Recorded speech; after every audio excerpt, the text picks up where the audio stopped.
आपल्या पलूसमध्ये कीर्ती sales and mobile gallery घेऊन आलेत ऑफर्सचा धमाका। कोणत्याही कंपनीचा मोबाईल खरेदी करा आणि मिळवा आकर्षक गिफ्ट। शिवाय सर्व कंपन्यांचा फायनान्स व कॅशबॅक ऑफर। सर्व नामांकित कंपन्यांचे मोबाईल व ॲक्सेसरीज मिळवण्याचे एकमेव ठिकाण Kirti sales and mobile gallery, Meenakshi Chitramandir समोर, कराड तासगाव रोड, पलूस। प्रोप्रायटर कुलभूषण शीतल सावळवाडे।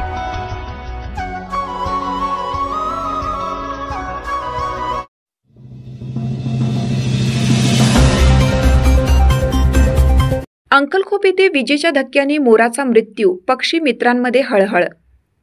सुभाषनगर रस्त्यावर विजेच्या तारेचा धक्का बसून एका मोराचा दुर्दैवी मृत्यू झाल्याची घटना आज रविवारी सकाळी उघडकीस आली। या घटनेमुळे परिसरात हळहळ व्यक्त होत असून प्राणी मित्रांनी तीव्र दुःख व्यक्त केलं।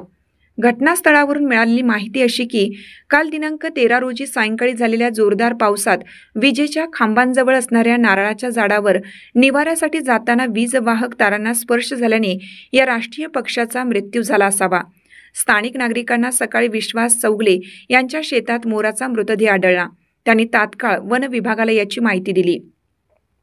या घटनेची माहिती मिळताच वन विभागाचे अधिकारी आणि कर्मचारी घटनास्थळी दाखल झाले। त्यांनी पंचनामा करून मोराचा मृतदेह ताब्यात घेतला। मोराच्या मृत्यूचे नेमके कारण विजेचा धक्का असल्याचे वनरक्षक सुरेखा लोहार यांनी सांगितलं। वन पहारेकरी गणेश कांबळे, वनसेवक नितीन पवार यांनी मोराचा मृतदेह पुढील कार्यवाहीसाठी पलूस येथे नेला। वन विभागाच्या जमिनीमध्ये मोराच्या मृतदेहावर अंत्यसंस्कार करणार असल्याचे त्यांनी सांगितले।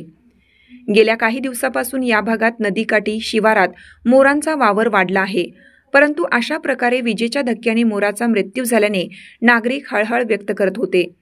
वन्यजीवांच्या संरक्षणासाठी शेतातून जाणाऱ्या धोकादायक वीज वाहक तारा सुरक्षित करण्याची मागणी परिसरातील नागरिकांनी आणि पक्षी मित्रांनी केली आहे। मिरची महोत्सव संपला, आता सुरू आहे मान्सून महोत्सव। यावर्षी पावसाने जरा हजेरी लवकरच लावली। बऱ्याचशाच माझ्या मैत्रिणींच्या पुढे प्रश्न पडला असेल, चटणी करायची आहे पण मिरच्या बारीक होतील का, मिरच्या ओल्या तर नसतील का, त्याची पावडर व्यवस्थित होईल का, आणि सगळ्यात मोठा प्रश्न म्हणजे की वर्षभर माझी चटणी टिकेल का। या सगळ्यांचं उत्तर फक्त तुम्हाला स्वाद मसालेमध्ये मिळेल। अशा पद्धतीने मिरची कढईमध्ये गरम करून घेतली जाते आणि याचं मॉइश्चर काढून घेतलं जातं। परत टंकावरती आणून अशा पद्धतीने पूर्ण बारीक करून घेतली जाते। तुमच्या मिरची आणि मसाल्याची पावडर पूर्ण अशी बारीक करून त्याची चटणी बनवून दिली जाते। तुमच्या सगळ्यांच्या पुढे एक मोठा प्रश्न होता की बाई मी या वातावरणात केली तर माझी चटणी टिकेल का। या सगळ्याचं टेन्शन स्वाद मसाल्याने घेतलं। स्वाद मसाले तुमची वर्षभर चटणीची गॅरंटी घेते।